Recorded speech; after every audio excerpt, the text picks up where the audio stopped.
这绝对是近年来马来西亚最吓人的 S 级恐怖片，根据真实的纪念和事件改编而成。据说那场帆船案造成17名学生当场死亡，从那以后，村民总能在晚上听到小孩的哭声，晚上再也不敢出门。友情提示：本片全程高清，请提前打出狗头护体。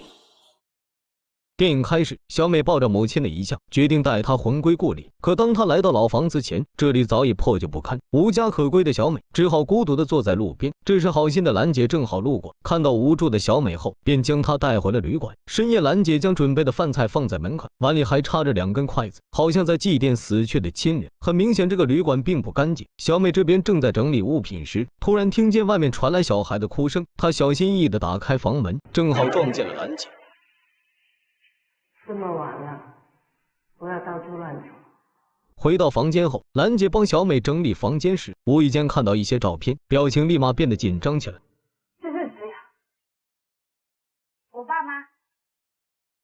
听到小美的回答后，更加惊慌失措，扔下照片后赶紧离开了房间。这时那碗米饭已经被吃得一干二净，小美并没有感到意外，抱着那张全家福睡了过去。此时她床下竟藏着另一个身影。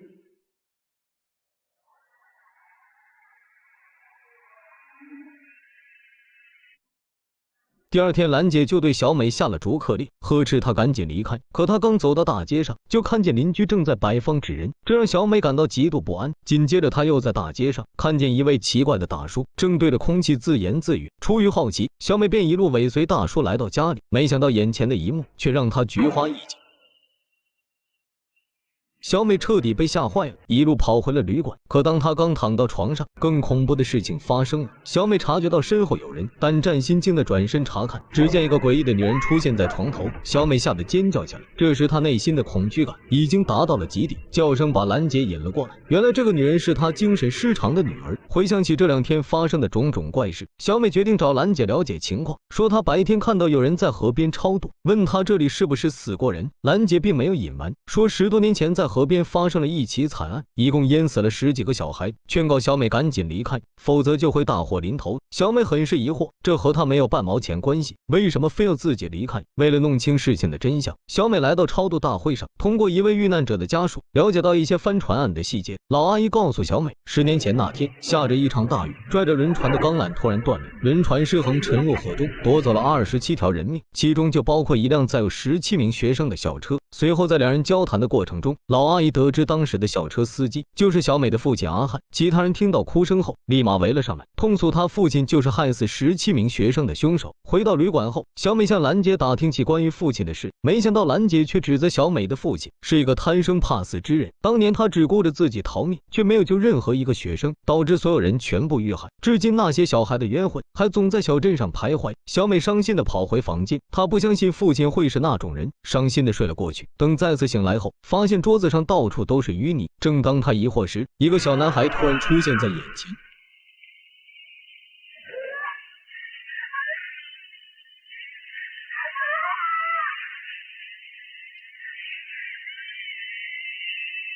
小美被吓得跑出了房间，当来到街上，就听到身后传来恐怖的声响，转头一看，3个小女孩诡异的玩着跳皮筋。当她再次转过身后，又出现了一群跳房子的小孩。小美彻底被吓坏了，捂着耳朵一路逃到河边，没想到在这里见到了更可怕的一幕，一个小男孩正在河边钓鱼。小美准备上前打招呼，男孩突然转过了脑袋。紧接着河面上出现了一群阿飘，小美仔细一看，那些正是校车上死去的学生，而且还在召唤自己。下一秒，小美正目光呆滞地向河里走去，好在一名记者及时赶到，才将她救了下来。小美表示那些小孩正在报复自己，可当他们看向河面时，却什么也没有。回到旅店后，记者帮小美续了房租。这个男孩原来是她的小学同学，从那时候起就一直暗恋着小美。随后记者将小美带到报社，希望通过当年的报纸解开她心中的迷惑。当小美看到那些学生的照片后，终于明白当年父亲带她离开老家时都是被他们逼的。由此可以断定，那些孩子的死亡真相另有隐情，所以小美一定要查出真相，为父亲洗白。晚上，小美回到旅馆后，恐怖的事情再次发生。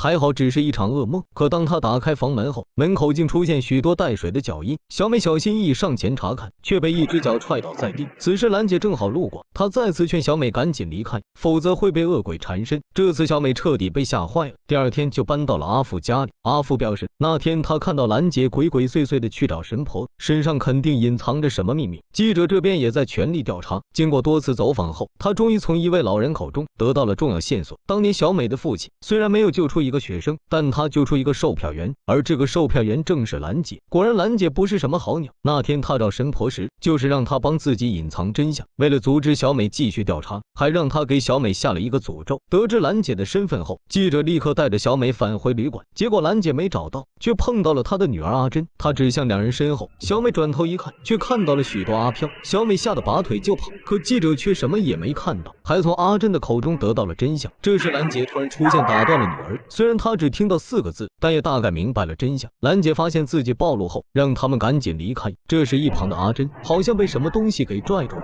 小美定睛一看，竟是那些死去的学生。他们一路将阿珍拽到楼顶，兰姐拼尽全力从他们手里救下了女儿，并怒骂这些阿飘都该死，她绝对不会让别人知道真相。原来事发当晚，兰姐帮他们关车门时，被这些学生嘲笑，甚至骂她是独眼怪。兰姐怀恨在心，直接将车门锁死。没想到搭乘轮船时却发生了意外，校车掉入几碾河后，因为车门无法打开，导致17名学生全部遇难。看来兰姐的罪孽太过深重，尽管瞎了一只眼，断了一条腿，嫁了一个短命老公，还生了一个智障女儿，这么悲惨的命运都无法得到上帝的宽恕。人皆有罪，负罪而活，罪孽深重，万劫不复。现在终于真相大白，兰姐为了让阿飘放过自己的女儿，决定以死谢罪，直接从楼上一跃而下，当场毙命。兰姐虽然死了，可小美并不知道真相。为了帮父亲洗脱罪名，她和阿富结婚后，经过10几年的努力，一共生下了17个孩子。这天晚上，她带着所有孩子来到天桥上，准备将孩子扔下以此还债。所幸记者和丈夫及时赶到，才阻止了悲剧的发生。最后记者将这些年调查的真相告诉了小美，希望她摆脱心中的邪念。其实她的父亲并没有错，就算当时车门没锁，她也挽回不了悲剧的发生。听到这些话后，小美走出院子，再次见到了那些阿飘。兰姐得到了应有的报应，小美的心结也彻底解开。从那以后，小镇上恢复了太平，再也没有发生过闹鬼事件。到这里，电影虽然结束了，但恐怖的事情仍在继续。17个孩子，多么庞大的一个数字！没有多年脑残绝对想不出这种剧本。小美绝对称得上地表最强孕妇，她这些年的遭遇简直让人细思极恐。抛开所有细节不说，就这17个孩子，也不是一般家庭能承受得了的。